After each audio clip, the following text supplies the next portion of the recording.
everybody, and welcome into Blue Jays Today, where we always have something to say about the Toronto Blue Jays. Coming to you from the Sports Interaction Studio, I'm your host, Nicholas Playlaw. And I'm your host, Adam Peddle. And today, guys, we got a lot of questions surrounding Jose Berrios. Lately, a lot of Blue Jay fans are wondering what his role is on this team for 2026, because we got quite a logjam over there. So we're going to be going through some of those questions, and answering it for you guys today. Before we do, hit that like button, smash that subscribe button. Also, if you have the ability to do so, hit that hype button as well. It helps small creators like ourselves out here on YouTube. Now, this kind of has been sparking in my mind these questions about Jose Berrios, obviously ever since the craze of free agency has passed. Now we're looking at the roster, and one of the roster spots that has a lot of questions is Jose Berrios. His performance last year wasn't up to Jose's standard, but in my opinion, still really good. Then there's the questions like, okay, well, where's his role on this team? How many people are in the rotation? Is he going to be that guy? And then the postseason woes of him not getting a rotation spot, that's coming into question right here. So we're going to tackle all of those. But let's first start with the performance right here, because I do want to remind everybody that Jose was still a good player last season. And Nick, I think you think so as well. Yeah, I tweeted this out this morning, and I said, I feel like the Jose Berrios hate has gone too far. Sure, he's not the flashiest option anymore, but the guy can still provide real value.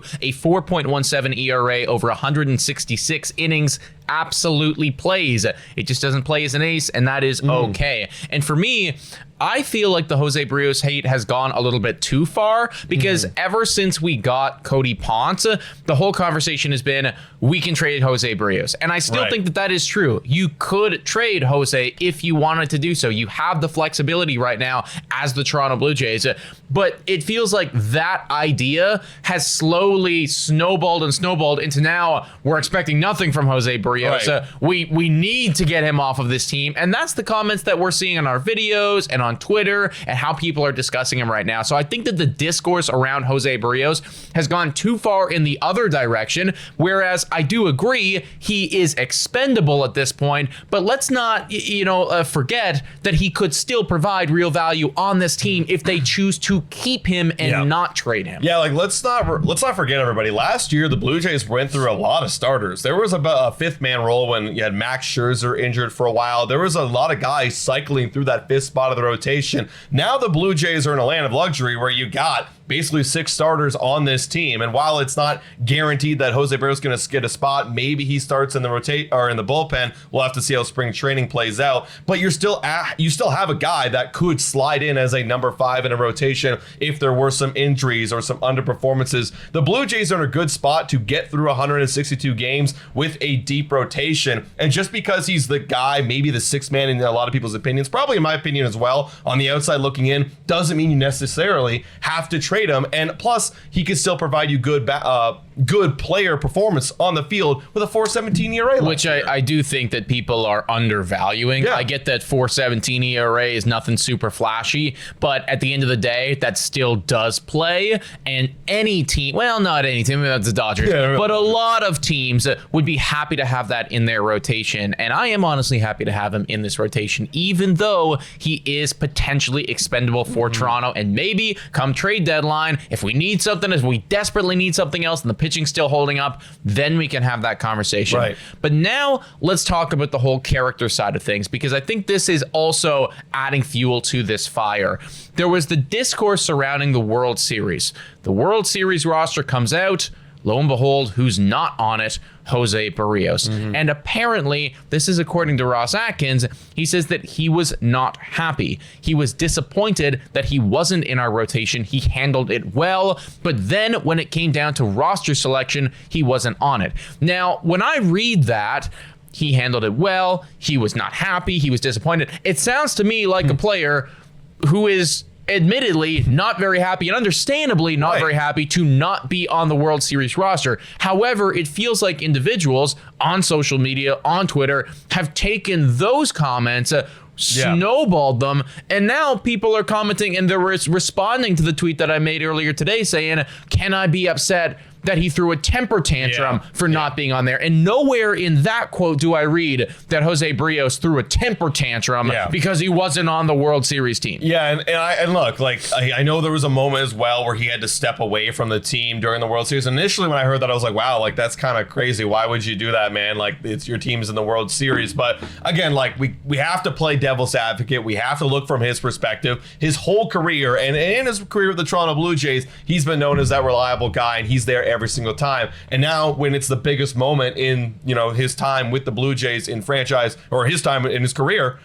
he's not there. He's not there in the World Series to help out the team. So he's probably upset, and you know, and he has a lot of pride in what he does every day. Literally, his nickname is La Máquina. I'm the machine. I go out there every single day and give you everything I got. And now I can't do that because remember, it all started with the injury, right? He didn't get that final start. He was ramping back up, and the Blue Jays thought, like, well, it's better to go with these 4 individuals rather than you. So, you know, that probably hurt a little bit of him a little bit, and he had to step away from the team. But again, it's a new year. Things could change, and that's where I'm giving him the benefit of the doubt right now that, yeah, the moment he was a little bit heated, but going into 2026, it could be a new Jose Berrios. Well, we also have no idea what those conversations were really like and what that situation was.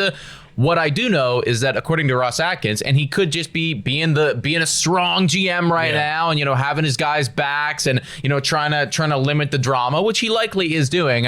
But if we take what he said at face value, he handled it well. They're over it right now. That's the case. And I think that we can all empathize with somebody being upset that they are not on the World Series roster. It really comes down to how the situation was handled, how it was managed. And according to Ross Atkins, they handled it and managed it fine. So I'm looking at that and I'm thinking that that's a rear view mirror thing. And honestly, people probably shouldn't be holding that against him at this point, because apparently Ross Atkins isn't holding that against him at this point. Now, Jose Berrios, his contract, this is where I think people can start to wrap their heads around, well, he could be expendable, because there is the possibility that he has 1 year left on his deal. Should he play well this season, he gets an opt-out. And should he play well this season, being 33 years of age next year, he would likely take that opt-out. And I would assume that if he has a good year, he could get more than the $50 million the Jays still owe him after this.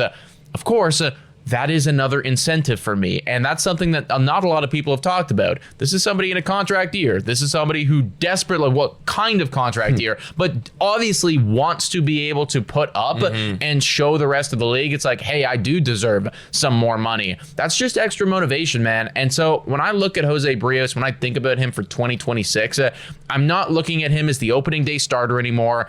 I don't think that he's even the number 2 or maybe even the number 3 in this rotation, but I'm definitely not writing him off like some people are right now on social media. This is somebody that could absolutely still pop off, and I do still believe in him. I mean, look at this right here, right? Like, he is in a contract year. And if he wants to get a spot in this rotation, he's going to have to go above and beyond. I mean, again, like we've seen some guys get paid ridiculous numbers. I don't think he's going to get paid ridiculous numbers unless he goes crazy balls this season. But if he puts up a good year this year and he comes out in spring training and he actually shows that he can be a reliable guy and earn a spot in the rotation, because that's the only way he's getting paid a lot of money if he opts out, is if he's in the rotation doing what La Máquina does, which is giving you 32 starts. So he's going to have to go above and beyond. If I'm the Blue Jays, why wouldn't I want to hang on to that guy that's extra motivated? Because there's no way in a contract opt-out year he's going to be taking the back seat. I'm all pissed off with the management, blah, blah, blah. I'm not getting the opportunity. Woe is me. Because you can miss out on a lot of money right here. This is his career and his future right now. I want to keep this guy on my team, have him prove that he can be a good player, and then he can opt out, and then there you go. Like all those issues about that we're having right now, all those discussions of like there's not enough space on this team for him. Well, he can opt out next year, have a great year this season, and we all benefit right now. I think a lot of people too are looking at some of the other individuals in this rotation through rose-colored glasses and looking at him very negatively. And I just think that all of those things need to kind of meet in the middle. Yes, I am very excited about Cody Ponce and what he could do. Does that automatically make him an extremely serviceable MLB player? The last time he was in MLB, that wasn't the case. We have no idea how Cody Ponce is going to play in the MLB. Right? Like, this might not translate. Trey Savage, extremely awesome upside. Would love for him to hit that upside. Believe that one day he will hit that upside. Will that day be in 2026? I don't know, man. Don't know. Dylan Cease, who is awesome and has shown that he's awesome, played worse than Jose Berrios did last year. So again, what I'm trying to say here is that I think that the narrative on Jose has gone way too far in the other direction of, oh, he's bad, he's not consistent, because you posted something a while ago saying he's Mr. Consistent. People saying he's not consistent at all. You can't, we got to get him off this roster. We got to trade him. I hear that. I think that you could trade him, but let's hone it down a little. Let's bring it back into the middle here. Still a good player, could still provide value, and we don't know what we're going to get from every single one of these other guys in the rotation. That's right. So, a lot of people out there that are saying, we got to make a trade for Jose Berrios right now, I think that's not going to happen for all the reasons that we're talking about. We don't know about all these guys. None of these guys are guaranteed other than you could say Kevin Gausman. That's probably the one guarantee that you've got in this rotation. Honestly, I would even argue that there's more of a guarantee of what Jose Berrios is going to do in 2026 than most of these guys. He will be a mid-3 to low-4, ERA type of guy. Yes, there was that one season he blew up. We're not going to look at that. But we're going to look at overall consistency of his body of work, which is that number right there. So, yeah, for me, I'm going to toss all these guys into spring training. What do you got? There will be injuries, there will be underperformances, and there will be breakouts. I want to see who's going to break out and become a big part of this rotation, because that's baseball. 162 games, things are going to change. I think we as a community need to give him an opportunity right here to prove that he can play still in 2026. And let's be honest, he was still playing in 2025. It's just that we forgot about it during the World Series run. Exactly. And if he does pop off, and should the pitching be really good, trade deadline rolls around, maybe we entertain those conversations again. But folks, let us know your thoughts about all this in the comments down below. How are you viewing La Máquina walking into 2026? Is it as negative as we are suggesting? Or are you looking at it kind of like us, maybe glass half full, maybe could have a bounce back year, maybe could still provide some value? Let us know down below. Please make sure to hit that like, smash that subscribe button. $4 a month to become a YouTube member. Shout out and thank you to all of our current YouTube members. You guys are amazing. Guys, thank you so much for watching. And as always, go Jays, go!